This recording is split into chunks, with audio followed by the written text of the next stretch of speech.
بسم الله والصلاة والسلام على رسول الله وعلى آله وصحبه أجمعين، أما بعد. قال الله تبارك وتعالى في كلامه المنزل: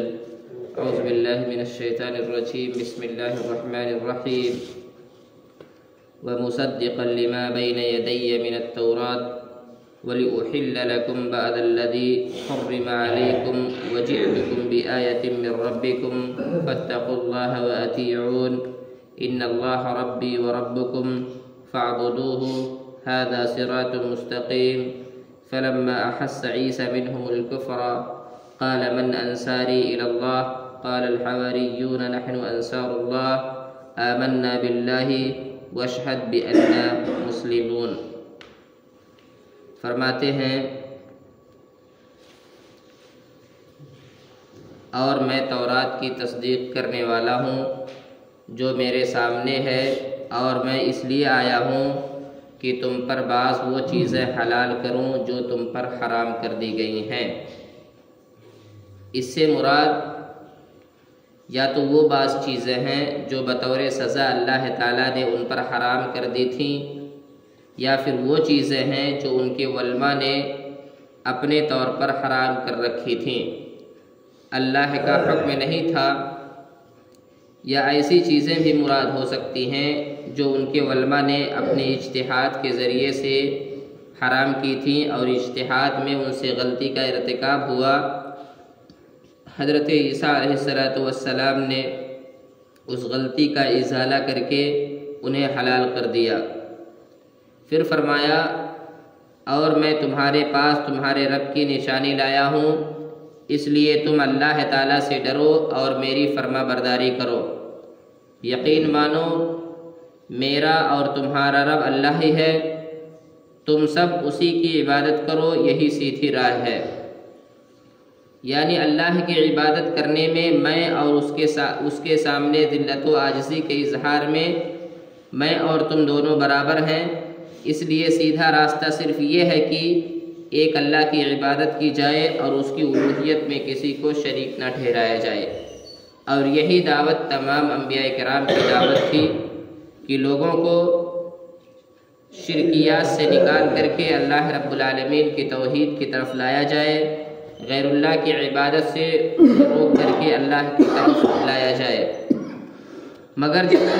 حضرت عیسیٰ علیہ السلام نے ان کا کفر محسوس کر لیا، یعنی ایسی گہری سازشیں اور مشکوک حرکتیں جو کفر یعنی حضرت مسیح کی رسالت کے انکار پر مبنی تھیں، تو کہنے لگے اللہ تعالیٰ کی راہ میں میری مدد کرنے والا کون ہے؟ حواریوں نے جواب دیا کہ ہم اللہ تعالیٰ کی راہ کے مددگار ہیں، ہم اللہ تعالیٰ پر ایمان لائے اور آپ گواہ رہیے کہ ہم تابعدار ہیں۔ بہت سے نبیوں نے اپنی قوم کے ہاتھوں تنگ آ کر ظاہری اسباب کے مطابق اپنی قوم کے باشعور لوگوں سے مدد طلب کی ہے، جس طرح خود نبی صلی اللہ علیہ وسلم نے بھی ابتدا میں جب قریش آپ کی دعوت کی راہ میں رکاوٹ بنے ہوئے تھے تو آپ موسم حج میں لوگوں کو اپنا ساتھی اور مددگار بننے پر آمادہ کرتے تھے تاکہ آپ رب کا کلام لوگوں تک پہنچا سکیں، جس پر انصار نے لبیک کہا اور نبی صلی اللہ علیہ وسلم کی انہوں نے قبل ہجرت اور بعد ہجرت مدد کی۔ اسی طرح یہاں حضرت عیسیٰ علیہ السلام نے مدد طلب فرمائی، یہ وہ مدد نہیں ہے جو ما فوق الاسباب طریقے سے طلب کی جاتی ہے، کیونکہ وہ تو شرک ہے اور ہر نبی شرک کے سدباب ہی کے لیے آتا رہا ہے، پھر وہ خود شرک کا ارتکاب کس طرح کر سکتے ہیں؟ لیکن قبر پرستوں کی غلط روش قابل ماتم ہے کہ وہ فوت شدہ اشخاص سے مدد مانگنے کے جواز کے لیے حضرت عیسیٰ علیہ السلام کے قول من انصاری الی اللہ سے استدلال کرتے ہیں، اور یہ استدلال بالکل غلط ہے۔ لہذا فوت شدہ اشخاص سے ہرگز مدد طلب نہیں کرنی چاہیے، اسی طرح سے ان اشخاص سے ہرگز مدد طلب نہیں کرنی چاہیے جو آپ کے نظروں سے اوجھل ہیں، جو آپ سے دور ہیں یا وہ کہیں اور ہیں، ایسے لوگوں سے آپ مدد نہیں طلب کر سکتے۔ لیکن اگر لوگ آپ کے پاس موجود ہیں تو ایسی صورت میں اگر آپ کو ان کی مدد کی ضرورت ہے تو ان سے ریکویسٹ کر سکتے ہیں، ان سے گزارش کرنے میں کوئی حرج کی بات نہیں ہے، جیسا کہ اللہ کے نبی صلی اللہ علیہ وسلم نے بھی مدد طلب کی ہے، حضرت عیسیٰ علیہ السلام نے مدد طلب کی ہے۔ اس کے علاوہ بہت سارے انبیاء کرام ایسے ہیں جنہوں نے اپنے وقت میں لوگوں سے مدد طلب کی ہے۔ پھر حواریون، یہ حواری کی جمع ہے بمعنی انصار، مددگار، جس طرح نبی صلی اللہ علیہ وسلم کا فرمان ہے ان لکل نبی حواریہ وحواری الزبیر، ہر نبی کا کوئی مددگار ہوتا ہے اور میری مددگار زبیر رضی اللہ تعالیٰ عنہ ہے۔ پھر فرماتے ہیں اللہ تعالیٰ، اے ہمارے پالنے والے معبود، ہم تیری اتاری ہوئی وحی پر ایمان لائے اور ہم نے تیرے رسول کی اتباع کی، پس تو ہمیں گواہوں میں لکھ لے۔ اور کافروں نے مکر کیا اور اللہ تعالیٰ نے بھی خفیہ تدبیر کی، اور اللہ تعالیٰ سب خفیہ تدبیر کرنے والوں سے بہتر ہے۔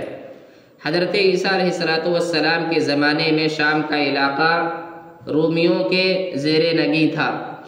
یہاں ان کی طرف سے جو حکمران مقرر تھا وہ کافر تھا۔ یہودیوں نے حضرت عیسیٰ علیہ السلام کے خلاف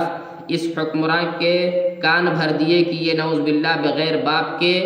اور فسادی ہیں وغیرہ وغیرہ، بہت ساری باتیں حضرت عیسیٰ علیہ السلام کے بارے میں اپنے حاکم وقت سے کہیں۔ حکمران نے ان کے مطالبے پر حضرت عیسیٰ علیہ السلام کو سولی دینے کا فیصلہ کر لیا، لیکن اللہ نے حضرت عیسیٰ علیہ السلام کو بحفاظت آسمان پر اٹھا لیا اور ان کی جگہ ان کے ہم شکل ایک آدمی کو انہوں نے سولی دے دی، اور وہ سمجھتے رہے کہ ہم نے حضرت عیسیٰ علیہ السلام کو سولی دی ہے۔ مگر عربی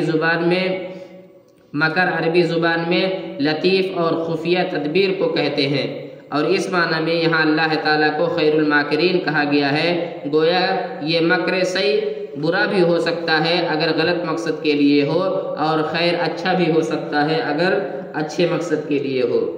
یہاں پھر یہودیوں کا تذکرہ کیا گیا کہ یہودی حضرت عیسیٰ علیہ السلام کے خلاف حاکم وقت کو بھڑکائے اور ان کو سولی پر چڑھانے کے لیے مطالبہ کیا۔ یہ یہودی ہمیشہ سے اسلام کے دشمن رہے ہیں۔ آج بھی جو لوگ یہود ہیں، خاص طور سے فلسطین کے علاقوں میں جو آج کل یہودی گھس آئے ہیں، ان کا بھی یہی طر امتیاز ہے کہ وہ جہاں بھی مسلمانوں کو پاتے ہیں ان کو ختم کرنے کی کوشش کرتے ہیں، ان کو نیست و نابود کرنے کی کوشش کرتے ہیں۔ ہمیشہ ہمیں یہودیوں سے بچ کر کے رہنا چاہیے، جہاں بھی یہودی حضرات ہیں ان کی سازشوں سے بچ کر کے رہنا چاہیے، کیونکہ ہمیشہ وہ سازش کرتے رہتے ہیں۔ آپ دیکھیں گے ان کی تعداد آٹے میں نمک کے برابر ہے، بہت کم تعداد ہے، لیکن چونکہ ان کا کام ہے فساد کرنا، اسی لیے ان کے پاس فسادی اسلحے بہت زیادہ ہے، جس کی بنیاد پر وہ آج دنیا کو ستاتے ہیں، دنیا والوں کو پریشان کرتے ہیں، خاص طور سے مسلمانوں کو پریشان کرتے ہیں۔ اللہ تعالیٰ سے دعا ہے اللہ تعالیٰ ہم تمام مسلمانوں کو کتاب و سنت کے مطابق زندگی گزارنے کی توفیق عطا فرما، آمین۔